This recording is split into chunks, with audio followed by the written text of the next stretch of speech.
Hello to my fellow KW Hey, good stakeholders. morning. It's Aaron Kaufman, Chief Stakeholder Evangelist out of Atlanta, Georgia, bringing you another episode of the My 401KW interview series where we jump in and dive deep with some of our top profit share earning and stakeholder-minded associates. And of course, this morning is no different. We are for a treat today. We're talking to one of our most dynamic and most loved leaders in Keller Williams, the fabulous Tara Smith. How you doing, Tara? I'm doing great. Really happy to be here. Yeah, and look, I know you and I go way back, and I just had to ask: is it Tara or is it Tara? Because I didn't want to be one of those people that screwed it up. So I think I got it right. But look, great to talk to you. I know you have such an amazing story at Keller Williams. You know, you are the embodiment of. It's not just about what you get; it's about who you become. So let's go back, okay, to before you were in real estate, before you came to KW. Tell us your story, how you made your way into real estate, how you came to KW, and then we'll talk about this journey you've been on, and then we'll get into profit share and your thoughts around that stuff. But why don't you take over and fill us in with your story? How far back are we going on this journey? How much time?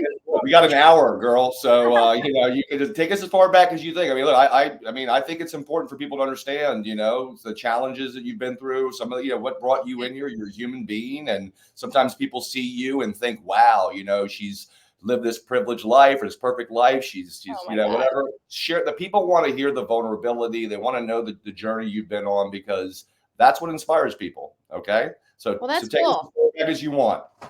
Yeah, I love that. It's interesting that we started this way, because I do agree. I think we oftentimes we see people on social media or on stage and we go, oh my gosh, I could never be that person. Yeah. And I have a very interesting story. I could probably talk for a week about my childhood. Yeah, go for it.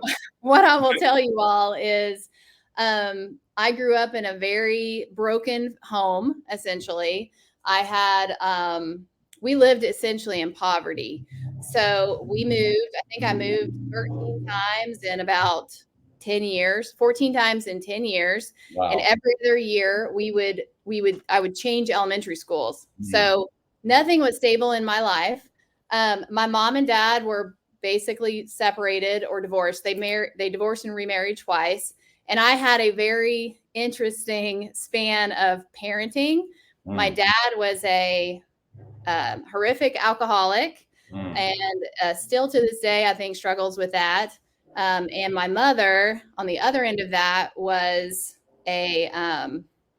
she clung to religion, but in a way that became very unhealthy for us. I grew up in like a cult environment, and it's interesting because all of that is a part of who I have become. Even part of my profit share story. So I was thinking about this, and I was evangelizing my belief system from probably 3 or 4 years old, because I believed if people didn't come do what we were doing religiously, they were like lost, right? So all of the story is part of who we are. And yet I will say, I have lived definitely in poverty. We lived in places that were condemned. I had some interesting parts of my childhood where my mom and I were in safe houses. So I don't know if you've seen or experienced that, but literally hidden. Yeah. So nobody knew where we were. And that's just part of the journey. And so all of that, my mom eventually parted ways with my dad, and remarried when I was in middle school. And so we had a blended family, and that stabilized my life a little bit. And yet there was a touch of lots of interesting things there. I met my first husband when I was 16 and had my first child just after 19. And then went on to have 4 babies in about 3.5 years. Wow. So wow, girl, this is I'm an overachiever, Aaron.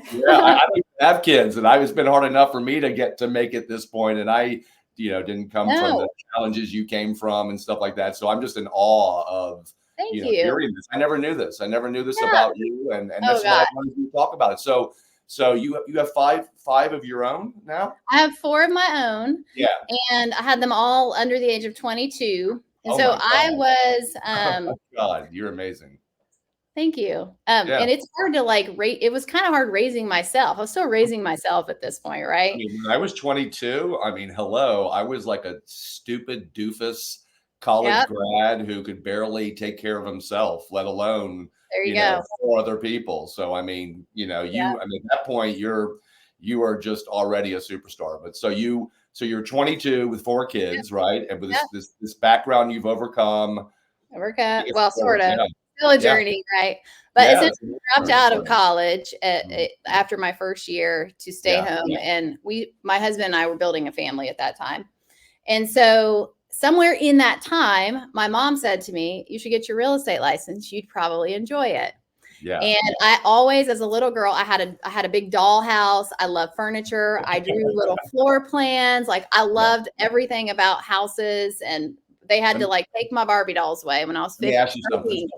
Let me ask you something. Do you think it's Yeah. because you moved around so much and didn't have stability in a home that you really gravitated to this kind of fantasy world where that playing house in some ways maybe was, You you know what? know, That's a great yeah, question. well, my mom's a psychologist, so I kind of have some Probably in my thinking. was. I'm thinking probably that Probably was was. a way for you to escape and kind of paint this vision of an idyllic sort of living experience potentially. I don't know, just throwing that out there. That Yeah. you know what? I'm gonna accept that and say that that part of my journey led me to real estate. So Yeah, thank you. no, I think that's great. I think it's beautiful. I think it's beautiful. And I Yeah. wanted to say something real fast. I built my downline with predominantly brand new agents off the internet, but I got to tell Yeah. you, I, I get a real kick out of talking to like a single mother of 3 who, Mhm. is working 2 jobs, who wants to be a real estate agent. And even though, whether they're a fit for Keller Williams or not, or whether or not they're going to be successful or even become a real estate agent, there's something about giving people the opportunity or permission to dream big and to say, look, success in real estate is not that complicated. I mean, I know a lot of people that, I'm not going to say flip burgers, but let's just say people that, I know a lot of waiters that have sold a lot of more houses than attorneys, former Yeah. attorneys, right? Oh, So for sure. real estate's a great equalizer. And I always talk about, like the Empire Builder podcast, when like I'm talking to a single mother, I'm like, look, these women, some of them came into the business like you, like, Killers. right? No, killers, but also overcoming. There's no Yeah. challenge that you guys have not overcome to be successful. And I just think that's so inspirational for people, whether they're listening now or whatever. It's just that's what's so great about real estate and people like you is that there's nothing stopping you from achieving the life by design that you want to achieve. So let's go back. You're 22. Your mom says, "Hey, think about a real estate career." What happens next? Yeah. Yeah. So I think it's going to be all about walking through cool houses and doing all the things I did growing up. And so I'm taking the classes. Yeah. And by the way, I had 4 boys at home and my youngest was in kindergarten. So Wow. I was taking online classes like every time they would nap, go to Yeah. bed, I was just devouring it. About Yeah. half And your through, husband was working and helping pay. I mean, you're leaning on him to yeah, support the family financially. yeah, And he was cool with you. I mean, yeah, doing this. I mean, I'm sure doing you the had your thing, hands full with 4 kids anyways, but he just was a cool little. with you doing this, right? And so you Yeah, do an online school, you're raising your family, you get your license, and this is yeah. where are you located at this point? I got my license in 2007 and we lived in Kentucky, Oh my God, what where a I great lived. time to get your real estate I license. know it's so great. And what was even better was, first of all, just to be clear, on the Yeah. KPA, my social ability is a 0.5. Okay. On a Nice. scale of 1 to 10, I'm a 0.5. Yeah, So that's get my hilarious. real estate license, and I joined the first brokerage I walk into. It was a Yeah. 60-40 split, and I'm like, Same man, here. I killed it because I Yeah. got more than 50-50. Yeah. And they give me this office. I've never had an office, and I go Wow. in and I spend the first 2 to 3 weeks decorating my office. Like I have got the paperclip holder, everything matches, and I'm sitting there one day, and I'm like, so like, what happens next? Yeah. Because people aren't like calling, and I'm Right. not really sure what I need to do. There's no training. Yeah. And so I talked to somebody and they go, well, you own a business. You have to like go out and find business. And I was like, well, wait a minute. I don't talk to people. So I don't know how that's going to work because I don't want to talk to people. I'm a wallflower. Yeah, I Um, know. I feel you. Yeah. And so, you know, it is what it is. 6 months later, we moved to another city and I ended up joining a different brokerage. And it was the largest independent at that time. Yeah. And I actually worked there for about 8 years. And here's a little interesting part of the story. When my youngest child went to school, I actually took a job at the elementary school or at the high school. I wasn't selling real estate. I'd been a licensed agent for 3 years with very little success. Yeah. And I thought, well, what the heck? All the kids are in school. I'll just go work at the school so I can see them, which that in itself is insanity. Like that's insanity. I'm sure they weren't crazy about that idea either, you know. Not very smart. Yeah. So your son probably didn't like their mom being in school. Right? They couldn't do that. Mom was there to watch out for them, right? So they were doing their best behavior. Yeah. So school started in August that year. And in September, somehow I stumbled into 3 transactions. And I made more money in September of that year than I did all year working in the school system. Wow. And we got to the end of the year and they wanted me to stay another year. And so I just sat down with my husband and I said, should I continue this or should I do real estate? And he said, I don't really care what you do, but what I will say is if you're going to do real estate, play all in. Yeah.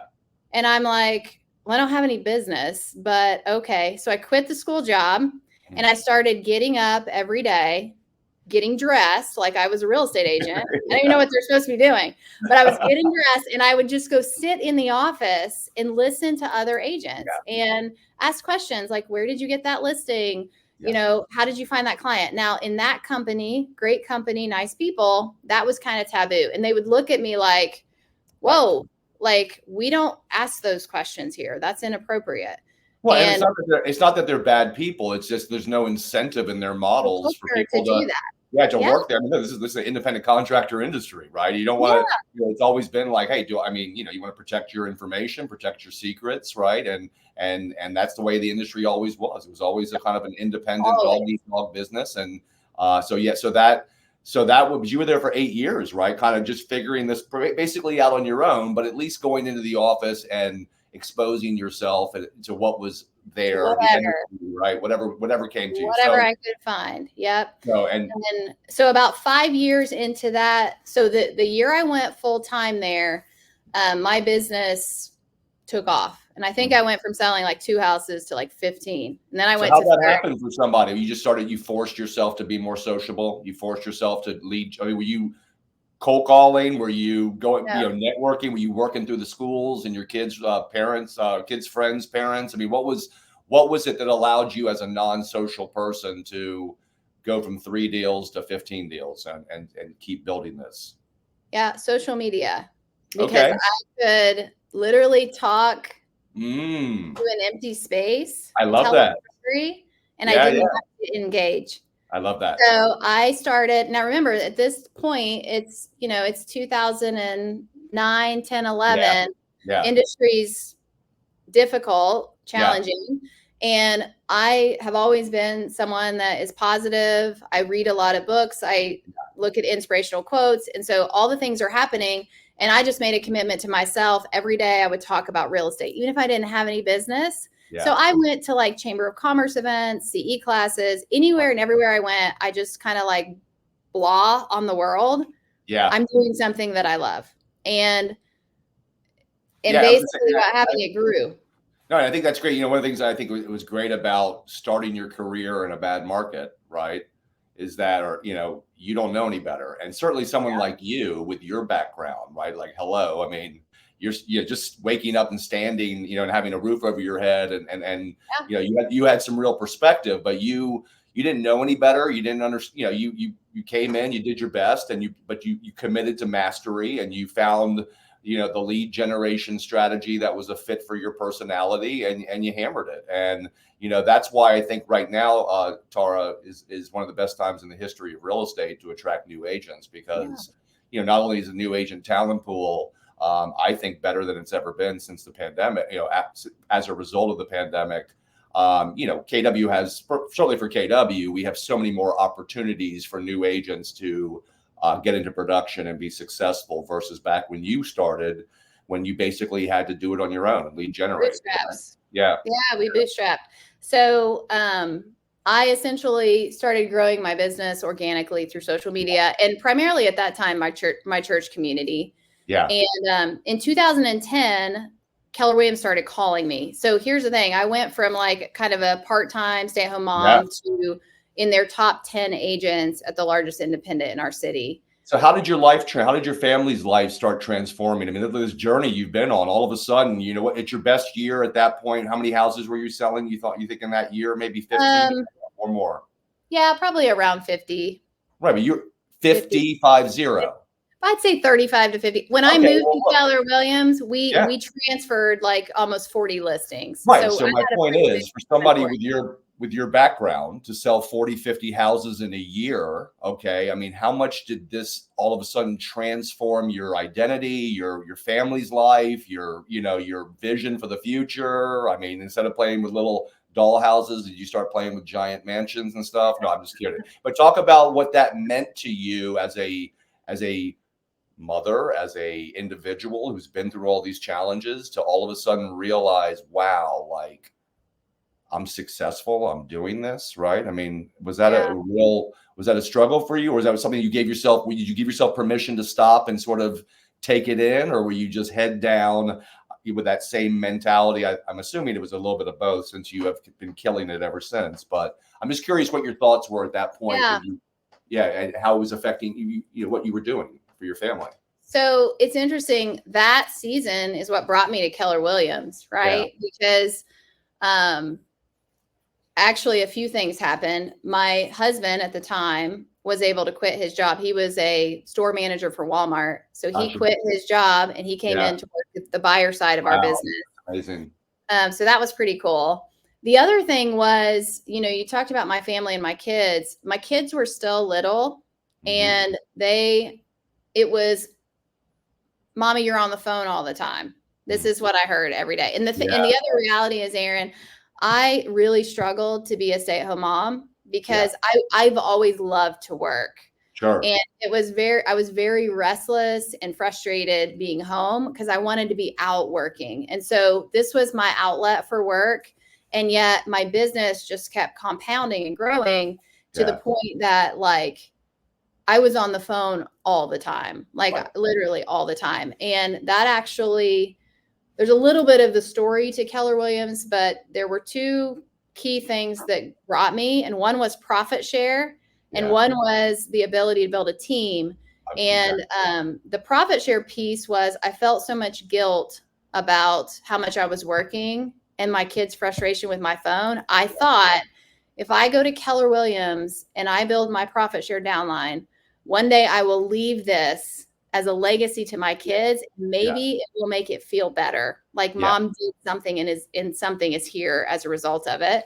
The other thing was, we joined for the team because there was so much business. Like I was at a burnout, right? Yeah. People would call me and ask me to come sell their house. And I was like, why are you people calling me every day? Like I was so frustrated with the phone myself that I was like not answering it. Like there were just leads falling off the table. So, and I'll tell you how I got introduced, but those are the two reasons why I came. And all the rest of it has been not expected things. So, well, and we always say, Tara, find the pain. Keller Williams is the medicine cabinet, right? Another way of looking at that, I think it was Amber Noble that said this, but find out what makes people happy and show them how to smile more, right? I mean, the fact is, your kids were your life, but you were also very motivated in your business. But the fact is, you didn't think probably at that moment you could have your cake and eat it too, right? You thought it was going to be an or situation, right? And so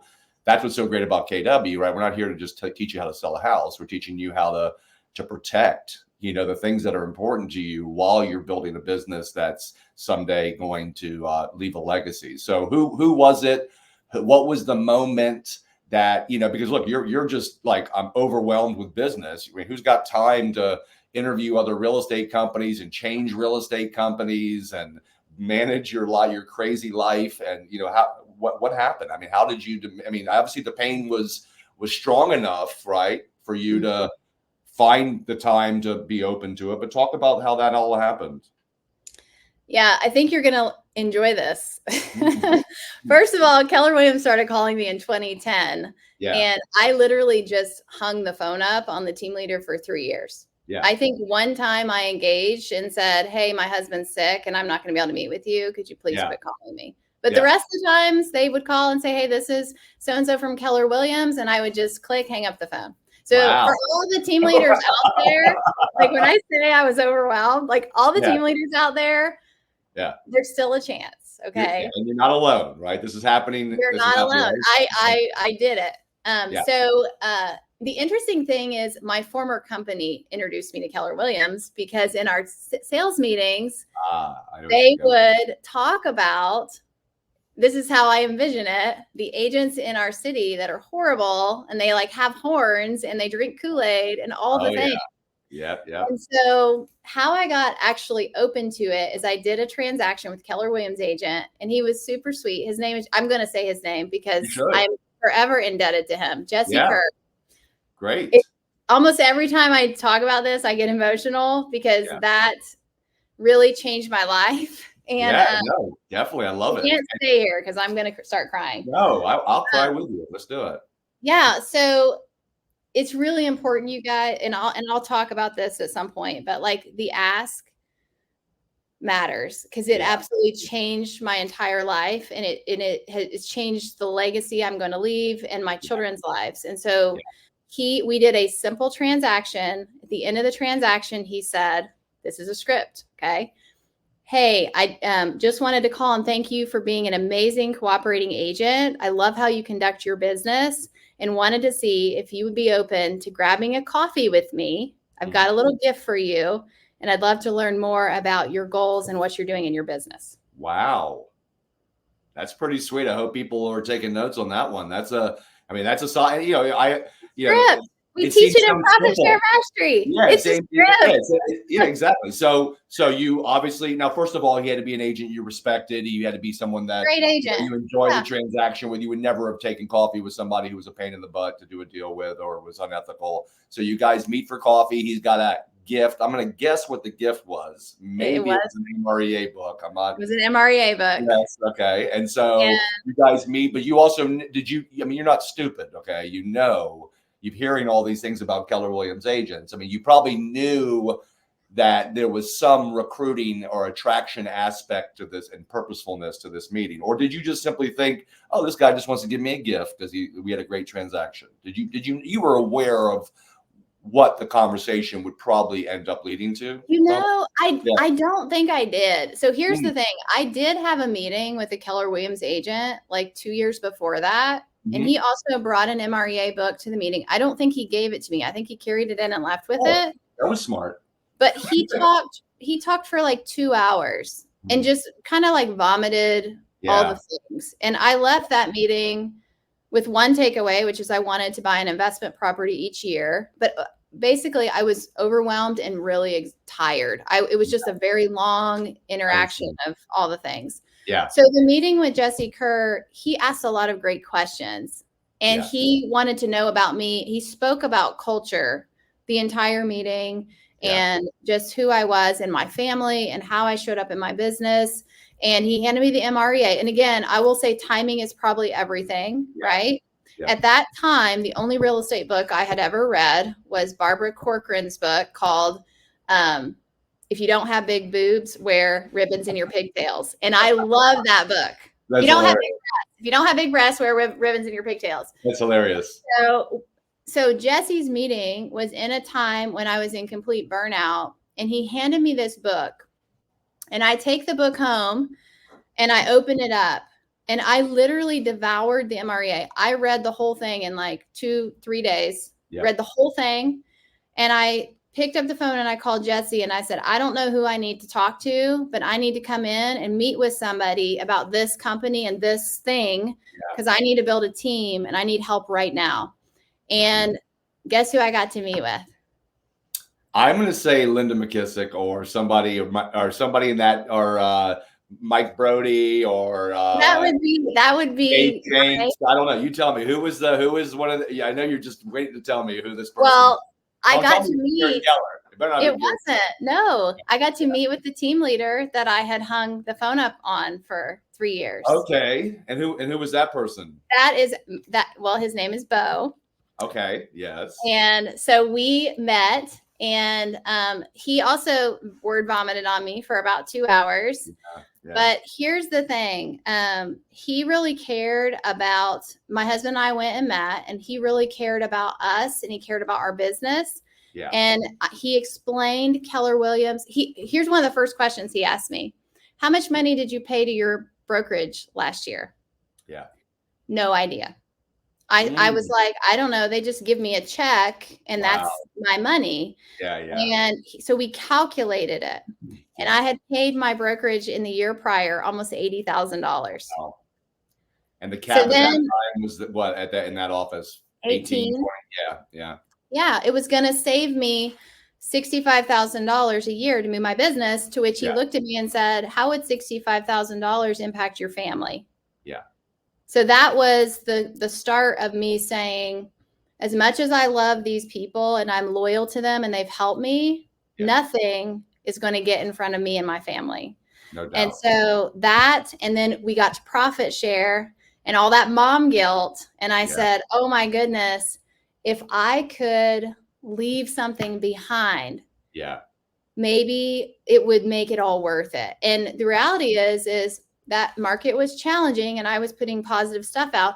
I probably had 5 or 10 people that had joined my previous brokerage, and they would call me and say, I want to get my real estate license. Everywhere I look, people are talking negatively about the market, and you're the only person talking positively. So I was attracting people to my former company before I even came to Keller Williams. A couple thoughts. One is, I always say in my class, people's whys change, right? Mm-hmm. Sometimes you talk to somebody and they're not interested. They hang the phone up on you, right? They hang the phone up on you. They don't want to hear about it. But then life changes happen. I know the pandemic made my why change quite a bit. And I think a lot of people might have talked to somebody years ago whose whys have changed completely. So I think that's an important point, that you always want to stay in relationships with people because their priorities change and life events happen. The other thing that just popped into my mind when he said, hey, what would $65,000 do, for your family? I think it's a great way to look at it. One thought I would have is, well, if you came to KW, you would probably do more business, right? So it's actually more than $65,000 that you probably saved by coming to KW. Right, because how much did your business grow by in the first year you came to KW, right? So and look, and I think that's the great thing about KW, Tara, is that the money's better here. Okay, I'm sorry, with profit, I'm going to guess you're making more in profit share than your cap is a year, somewhere around there. Right? Yes. Right? So you're actually making more than 100% of your commission. Keller Williams is paying you to sell houses, right? And we always know as a company, as leadership, that the money's better here. Okay. But the fact is, I can attract people to KW along just talking about culture. Right. And I think that's the cool thing, is that the money's better here, but the value is why you come here, for the training, the models, the systems, the culture, the technology, the leadership. Right. And you can make more than 100% of your commission. I know a lot of our new competitors like to tout the money as their number one value proposition. But we know, Tara, that in the absence of true value, price tends to be the only conversation, right? Yep. All right. Yep. So you come here, right? You're learning how to create leverage in your life, whether it be through profit share or whether it be through building a team. Your business starts to grow. You start to, your world starts to expand as you enter the KW ecosystem and start thinking bigger. What happened next? How did you become an OP of 4 market centers, a former team leader, a black belt team leader, a KW approved trainer, a MAPS leadership coach? How did this all happen from that, that poor girl that went through all this stuff, and all of a sudden, bam. So talk about how things just exploded for you at Keller Williams, at that point, from that point on. Yeah. So I have to go back a little bit to when I onboarded. Remember, profit share was really important. And so I said, and it was It was Were pitched they as profitable? Were they profitable at that point? Yes, they were profitable. They were profitable. And that was let me important. ask you this real fast. Was there any connection in your mind between profit share and culture? Okay. Like, did you understand that there's an inherent difference, right? Because we're vested financially, right, in a common goal. Yes. That's the catalyst for the culture. Right. So yes. go get to that, because I think that's a connection that I worry about as being lost as we grow and grow and grow. Yep. A lot of our agents don't understand that there's a connection between culture and profit share, KW, right? This is how it happened. I knew I was going to participate in profit share.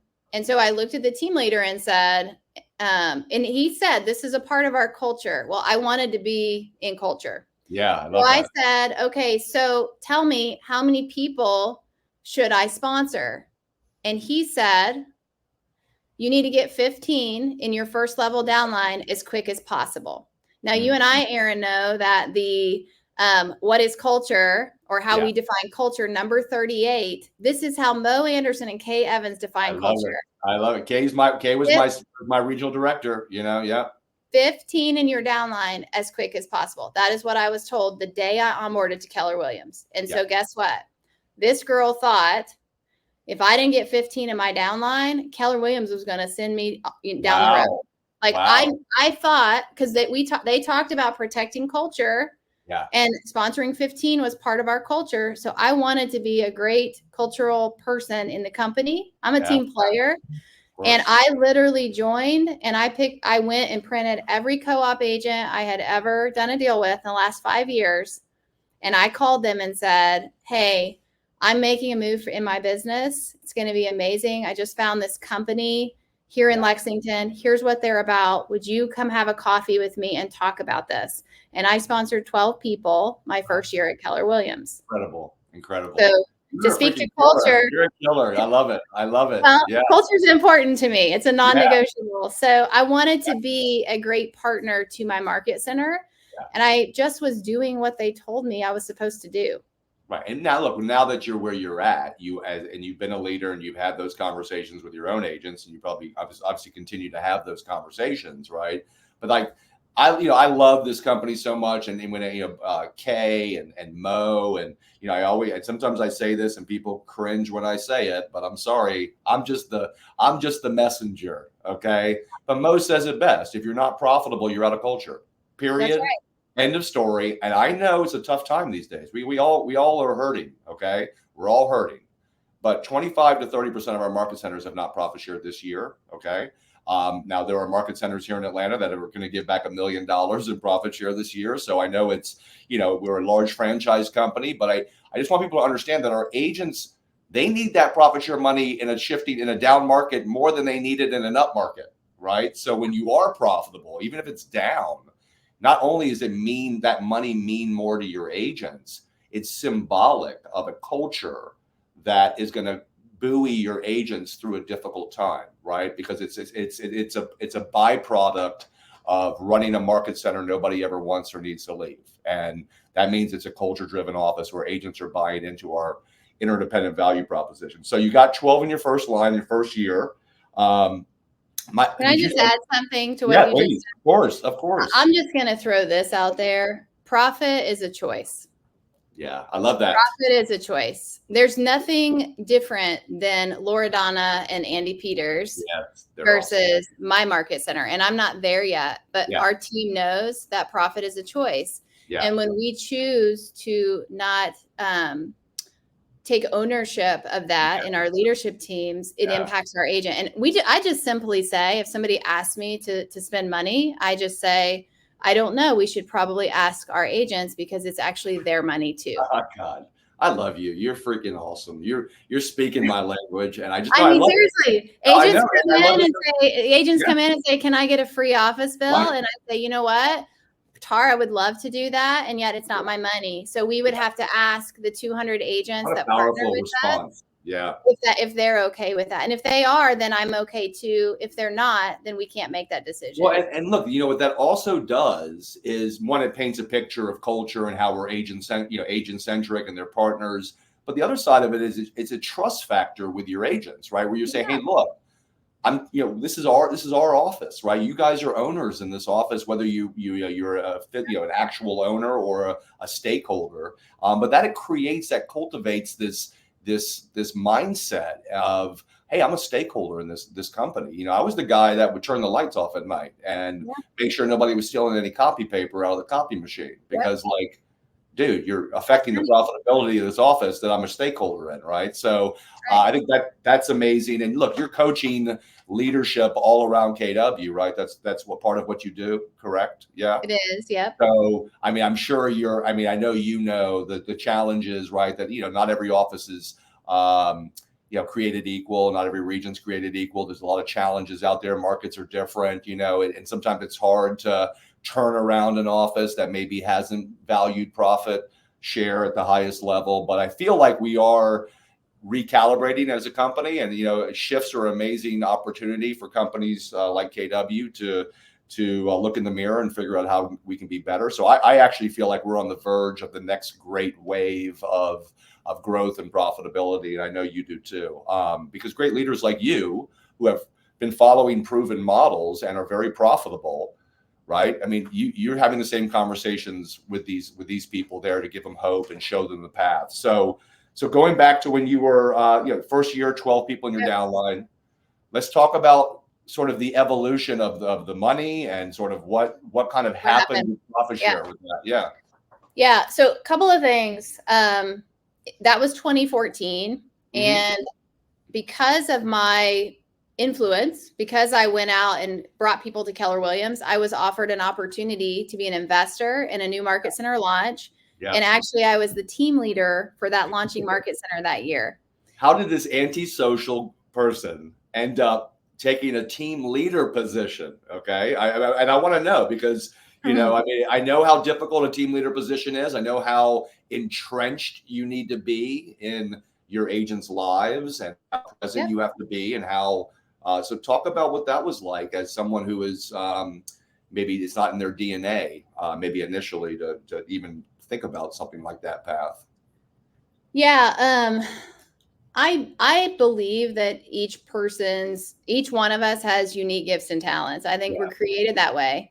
I also think our story, and our experiences create filters, and it also creates like kind of the journey we're to walk down. And so when I went to FSO, they sent me to FSO to explore Keller Williams. I had a life-changing moment. And in that moment, I understood that my love for real estate and my passion for people, and you can take it all the way back to quoting scripture when I was 2 years old. Yeah, sure. My love for real estate and my passion for people would be the pathway that I would use to change the world. And my platform is Keller Williams. So Keller Williams actually became for me a sort of ministry. And, yes, we sell real estate, but we do selling houses is like 10% of what we do in a market center. Yeah. We impact people's lives every day. We walk them through tough situations, things with their family, deaths, new births, financial challenges, everything. Right. Yes. Like, we are their partner. And so for me, I knew I had an opportunity with Keller Williams to figure out what it looked like to impact people's lives. And that is why I did it. I had to Google what a CEO does, because I said, what is a team leader? And they said, it's a CEO. And I said, y'all know I'm a college dropout. Yeah, that's hilarious. But the thing is it doesn't matter, because if you care about people, like, here's what I'll say, Aaron. Every one of us has something we're passionate about, hopefully. Like, you either love sports, you love your church, you've got something you do. And when you love something, you tell people, you invite them, you say, oh my gosh, I'm going to this concert next weekend. They're amazing. Will you come with me? You say, hey, my church is doing this event. Will you go with me? Oh my gosh, there's this sporting event. You should get tickets to. That's what we do. That's what humanity does. We bring people along. So it was a natural thing for me to Keller Williams had such a huge impact on me personally, and honestly, primarily my personal growth, right?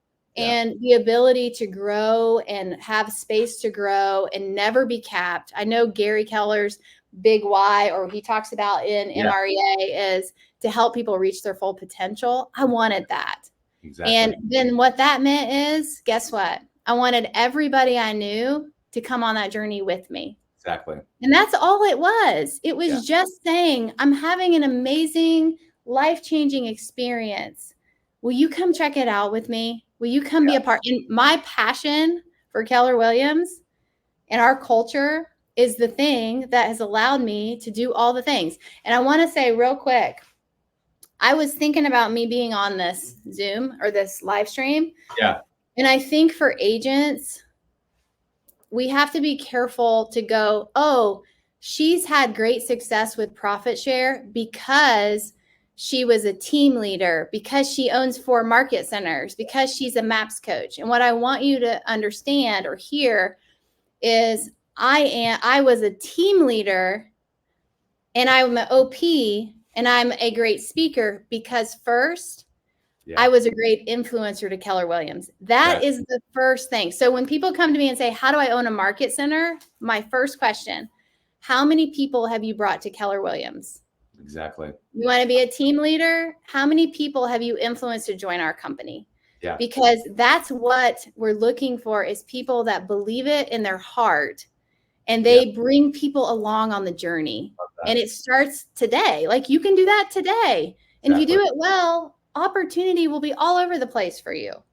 Right. Yeah, I interviewed, I don't know if you know Barry Paley. He's out of New York. He's one of our top agents, but I interviewed him like a month or two ago. And he said, KW is like a river, right? You gotta get into the river, and you gotta take it in, right? You're never going to have success attracting people to KW if you don't embrace the opportunities at KW and walk the walk, right? If you're not a culture driven agent, if you don't, buy into our models and systems, right? It's hard to, you're not going to be compelled because number one, the company is just not impacting your life at the level that it's impacting the people that are compelled to share it because it's transforming their lives and their family and their businesses. But the other side of it is you don't have a story to tell. You don't have a story to tell about KW. And if you want to get purposeful about profit share and you're not walking the walk and getting into the river and soaking it all up, you tend to have profit share breath. And I think sometimes some people try to recruit for the money, right? That's what's their driving factor. You gotta care. And, no, absolutely. Absolutely. And, I love that I didn't know your background, and how you were, evangelizing at 2 years old. Mm-hmm. But, my background is I'm 100%, Jew, but I'm Jewish. I'm not the most religious guy in the world, but it's funny that you and I, with these completely different backgrounds, I mean, I'm the chief stakeholder evangelist at Keller Williams. Okay. There's a reason I call myself evangelist, right? Is that, I'm trying to drive our own people to kind of feel what I have felt. I came out of a Sean Rawls office in Atlanta. I came out of the Southeast region. I had, these are the most profitable markets at KW. I had a high level experience at KW. I had agents that were, top agents that were pouring into us, and there was a sense of culture and community there. And so, I think what was tough for me as an evangelist, Tara, is that, I was always an idealist. Okay. I've always been an idealist. I talk to the model. I talk to how I see KW working at the highest level. And then, I realized, of course, we're a large franchise company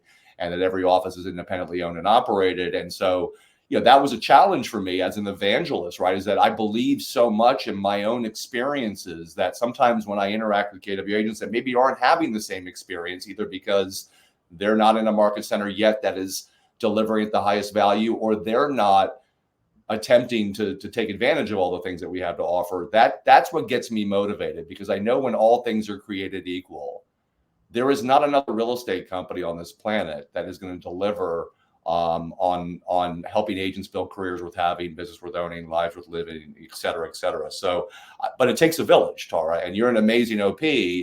But you couldn't do it with an incredible leadership team. You couldn't do it with amazing investors. I'm sure a lot of your investors I would hope, are pouring into the market center as well. But the most important thing is it takes the agents, right? It takes the agents in each one of your offices, the top agents, to really take more ownership of it. Yeah. Well, I would say here too, Number 38, 15 in your downline as quick as possible. Yeah. That standard exists first for our leadership team. Yeah, I love So that. if you're sitting at the front desk answering the phones, Mm. that standard is your standard when you join my company. They sign every single item on that, and we showcase their progress on that, because we can't ask our agents to do something we wouldn't do first. Well, speed of the leader, speed of the pack, right? And that applies, by the way, to ALC members too. And I got to tell you, I'm coming off of a little bit of a road trip this week. I mean, I got back last night from 3 classes in 3 days. So, but I just want to say this, like, I'm a little road weary, so I apologize if I come across, a little ornery here, but I get a little bit frustrated when I show up and teach a class and nobody on leadership's in the room. And I'm talking like that includes ALC members, right? Yeah. Like, look, I'm not teaching just some class. I'm teaching you how to make your office more profitable and how to deliver on our value proposition. And look, I'll pour into whoever's in front of me, okay? But when the leadership is in the room, when top agents on the ALC are in the room and they're vibing with me and they're giving back what I'm trying to show these people, then it becomes an amazing experience and it leads to growth and culture. But when the leadership is not in the room, it is so much more diluted. The effect of the KW effect. So I just love how you show up and how your people show up. I taught in a couple of your market centers this year. But like, if your leadership doesn't show up, if they're not present, if they're not leading the way, why would you? And that includes ALC. Why would anybody care, right? Like, if your ALC is not your top sponsoring agents in your market center, then you're in trouble. Okay, you're in trouble. Because I think it's one of our biggest gaps in our company. I agree. It starts with, I'm going to say OPs, maybe higher. Yeah. But the reality is, our agent, I'll give you a real easy example. We went to Mega Leadership and we saw Chaz on the stage, and this dude is like awesome. Dressed to the nines. Does anybody smile better than Chaz? He's amazing. Just presentation. Like, I want to join his market center, Yes. And we look at our leadership team and we go, man, like, that dude, like, is at a 10 in presentation. So are we all in agreement as a leadership team that we're going to step up our physical presentation? So we've been t-shirts, jeans, blazer, KW, all the swag. We left that meeting and my team shows up in suits, heels, dressed pre-COVID. Now, here's what's interesting. That's hilarious. Our agents have started showing up differently. So just something as simple as physical appearance, because our job is to create, our goal is to create millionaires. Yeah. So are we showing up as the leaders to create millionaires, right? So, and I want to go back to something else you said. You asked about engaging the agents in this. And so here's the thing. The leadership in the local market centers is not created equally. And somebody said this to me a couple years ago. I was coaching at MAPS and MAPS was in a transition. And I had nothing nice to say about the leadership transition.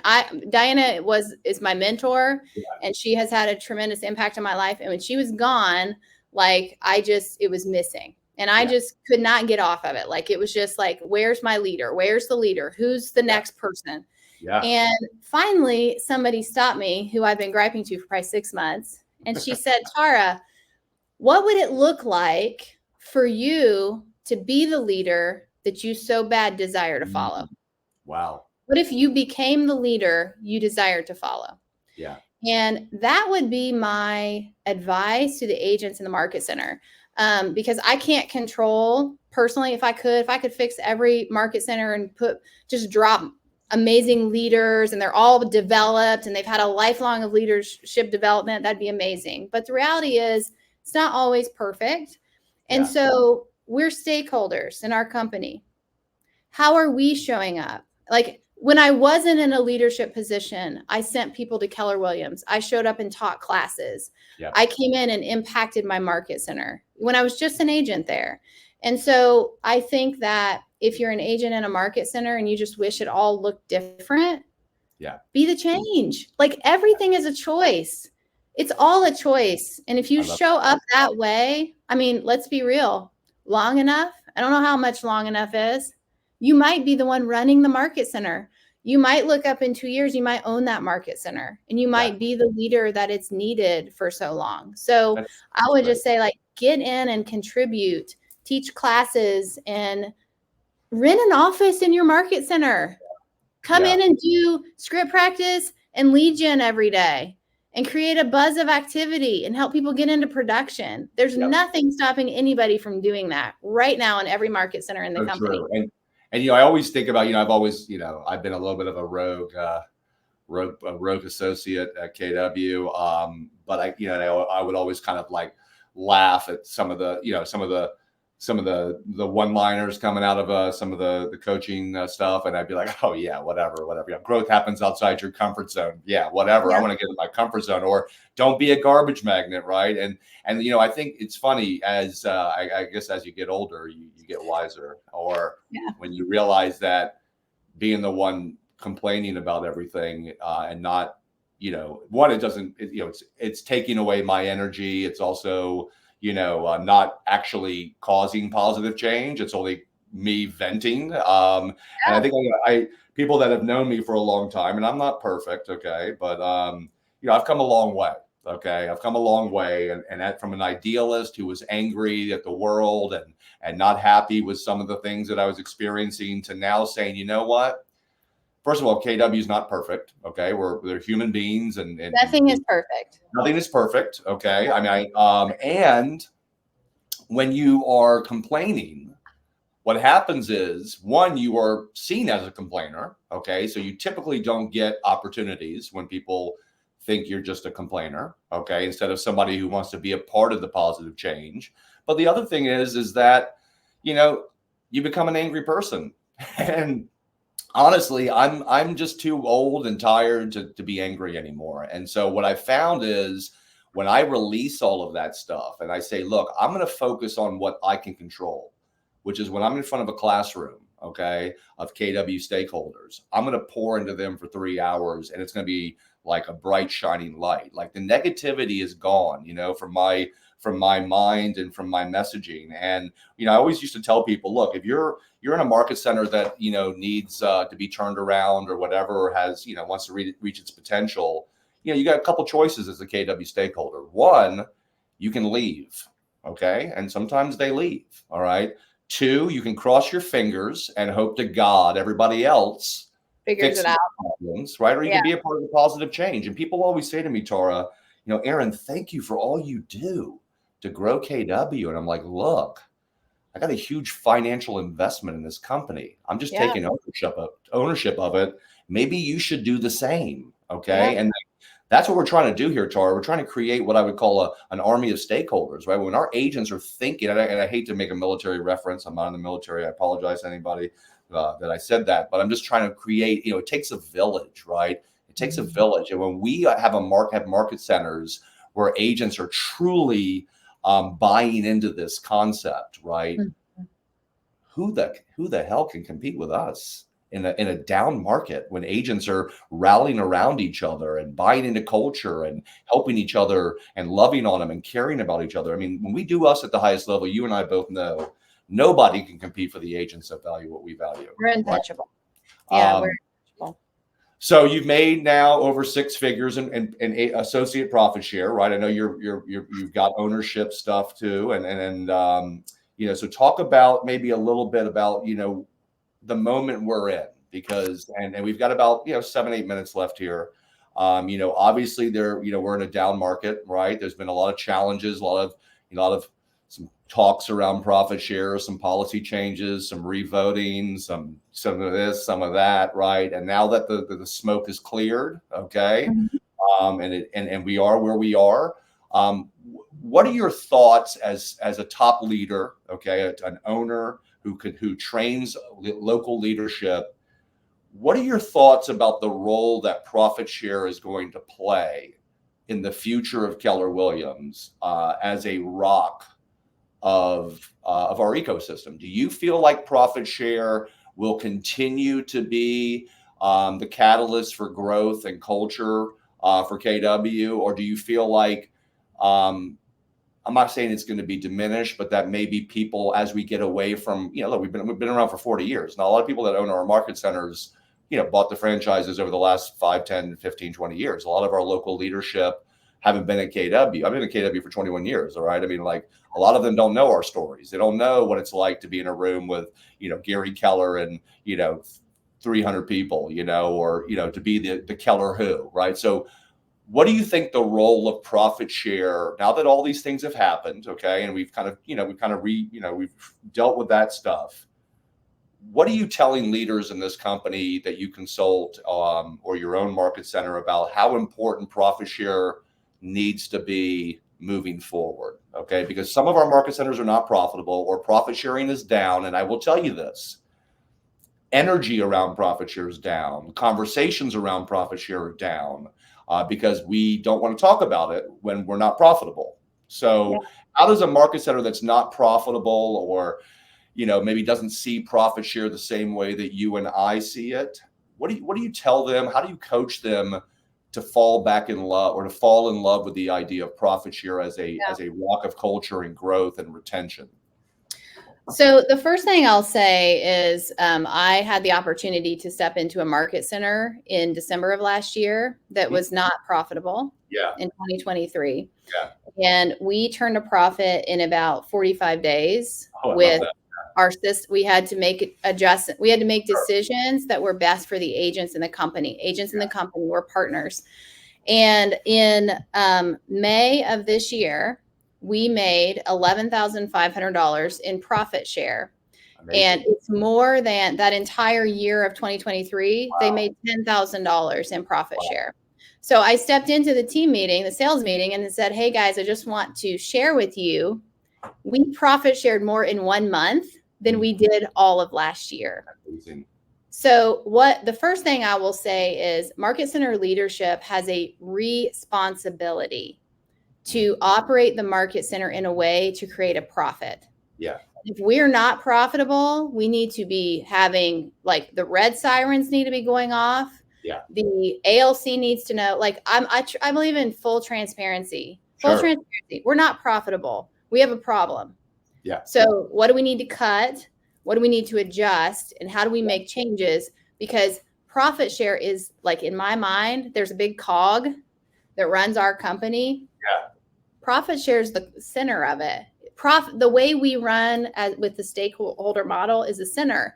If we have profit and profit share, it's a retention piece. Yeah. If we have profit and profit share, it's a growth piece. People want to come. Because of profit share, our agents collaborate. Because of profit share, we create wealth and we create legacies. Like, it is so entwined in who we are that we have to be responsible with the financials. I'm just going to say this, during COVID, 2 of my market centers cut their caps. Yeah. Okay. We were market center number 130 to do so. And we have struggled with hiring and retaining great staff. Yep. Having enough staff to serve our agents and having the resources to actually deliver the value we want to deliver. So we just went to the ALC and we said, hey, it's not working. We've done it for 3 years. We want to have amazing staff for you. We want to have amazing systems. And they said, you know what they said? Raise the caps. Yep. They said, raise the caps and we are behind you. And here's how we'll do it. And here will be the rollout. And we raised our caps in 2 market centers. And here's the thing. It's not easy, but the reality is we diluted our value when we made that decision. And we've decided we're not going to be a discount brokerage anymore. And so, so now we get to undo the decisions we made and we get to be back on track to create profit, because without profit share and without that stickiness, we're in trouble. Let me ask you this. So a sidebar of that is, hey, look, I got title companies, I have insurance companies, my agents can buy ownership and that stuff. I don't necessarily need to lean on that profit share money as a retention tool, because I have other opportunities for them to earn money. And so maybe profit share is not as valuable as a quote unquote return on investment for somebody that owns a market center, right? But I know you have your thoughts around whether profit share is a tax or whether it's an investment, right? And I think that's really that's the conversation that that I'm You're trying. gonna get me fired up, Aaron. Yeah, I know. You know, I held back for the last couple of minutes. Okay. If you're a market center leader and you don't believe in the model you purchased, yes, and you're running, please, dear God, call somebody and sell your business. Oh. Because the rest of us believe it and we're living it. And the people that don't, like, they should go operate elsewhere. Right. And let us run the Keller Williams model, because the Keller Williams model, when it's run appropriately, is the best real estate model in the industry. And if it wasn't, I wouldn't be here. I would not be here. And so it's critical. It's critical. Yeah. And so when we dilute, so I'll give you a quick example. When I started in one of my market centers and I was teeing up to be the team leader, I was actually told, don't talk about profit share.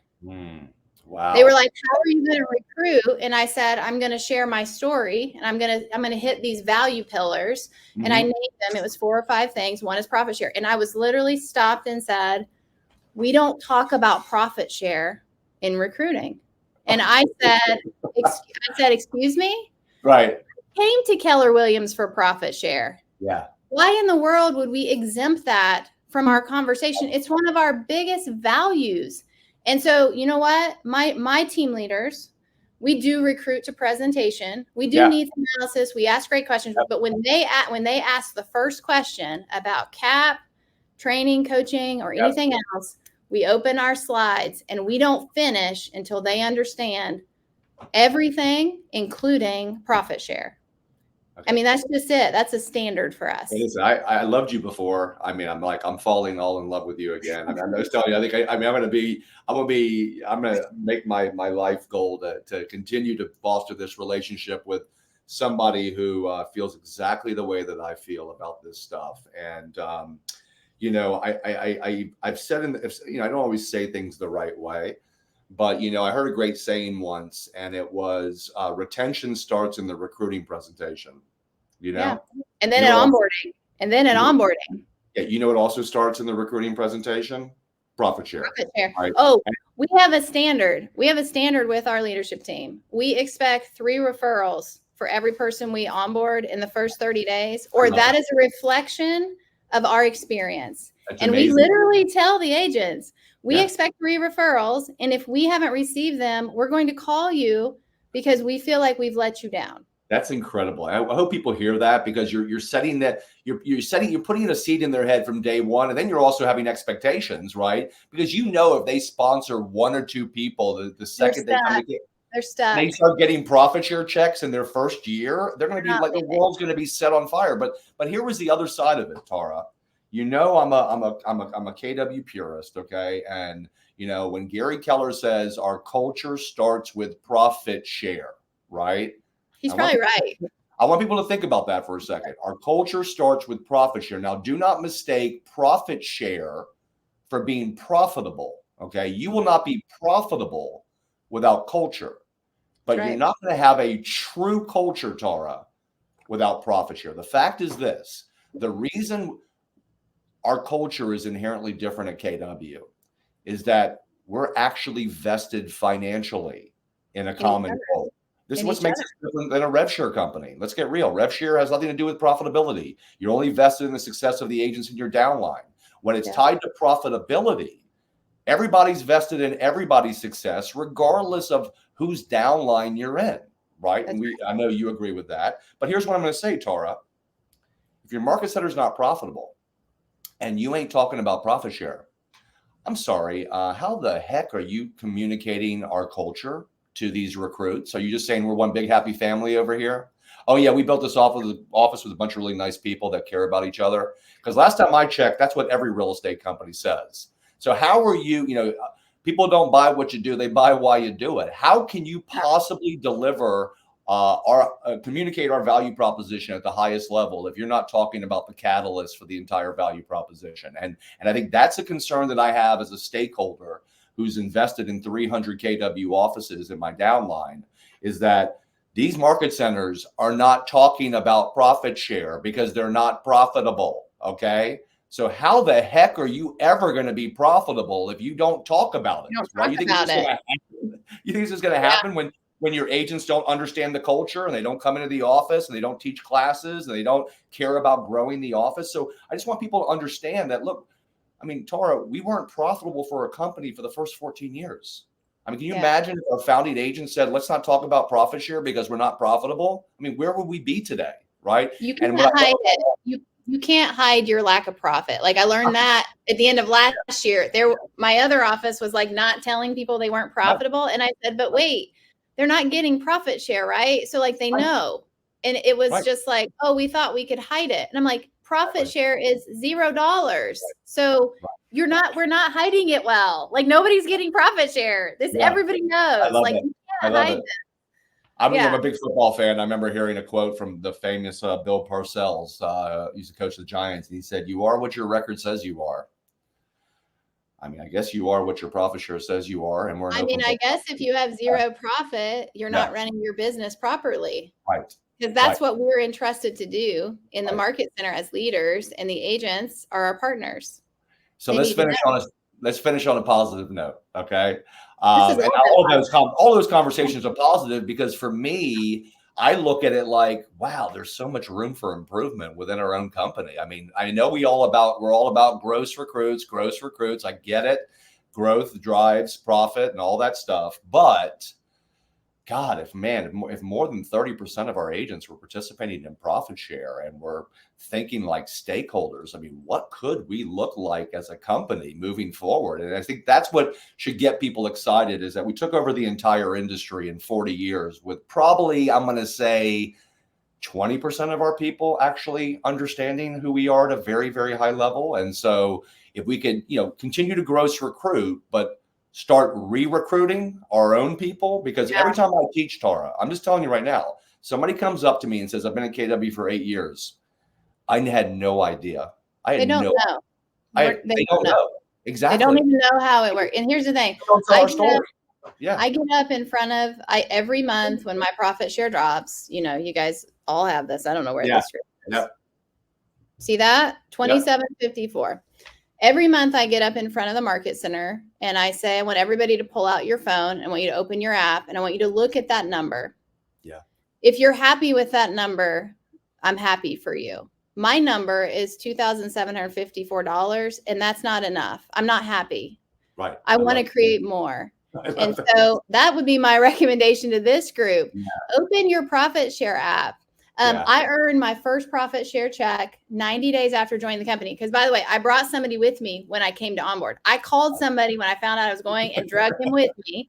I made $149. Yeah. And there's never been a month in my history at Keller Williams that I haven't earned more than that. I don't think. I think that or more. That's amazing. So it covers my office bill. It covers my MLS fees. It covers my cap. But this number, this is a choice. Yeah.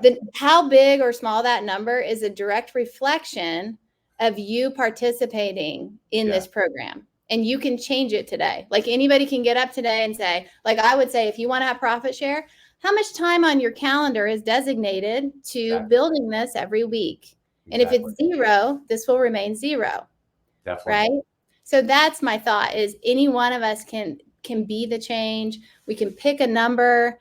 I've heard some amazing people. We've had amazing profit share people speak. They set goals, they hit the goals, and they hit the number that they set out to hit. And so set a goal and go get it. Like that's it. Let's get real. It starts with leadership and your vision, leading with a vision and being purposeful and intentional about it. Right. And I gotta say, we're at the end here.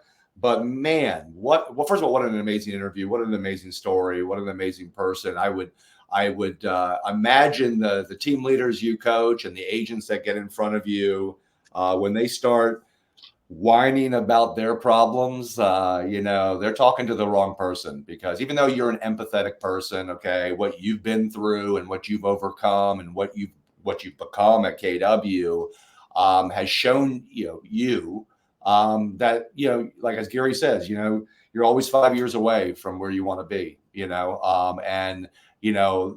no whining and crying. I'm sure there's a little bit of crying that goes along with some of the people you coach, but to know where you've come from and where you're at, I mean, I'm sure it's just shaped you as an incredible leader. And I get, you have filled my cup today, because, knowing that there's people out there like you who are leading the charge on the leadership side really gives me as a stakeholder a lot of hope for the future of KW, because I've been out there fighting for profit share and for the growth of this company, and I certainly can't do this whole thing on my own, and vice versa. So thank you for all you do. Thank you for showing the power of the KW model by living it and teaching it. And I can't wait to see you at Mega Camp. All right. Me too. Thank you, Aaron. Great talking to you. You're the best. All right. We'll talk soon. Thank all right. You. All right. All right. Take care, dear.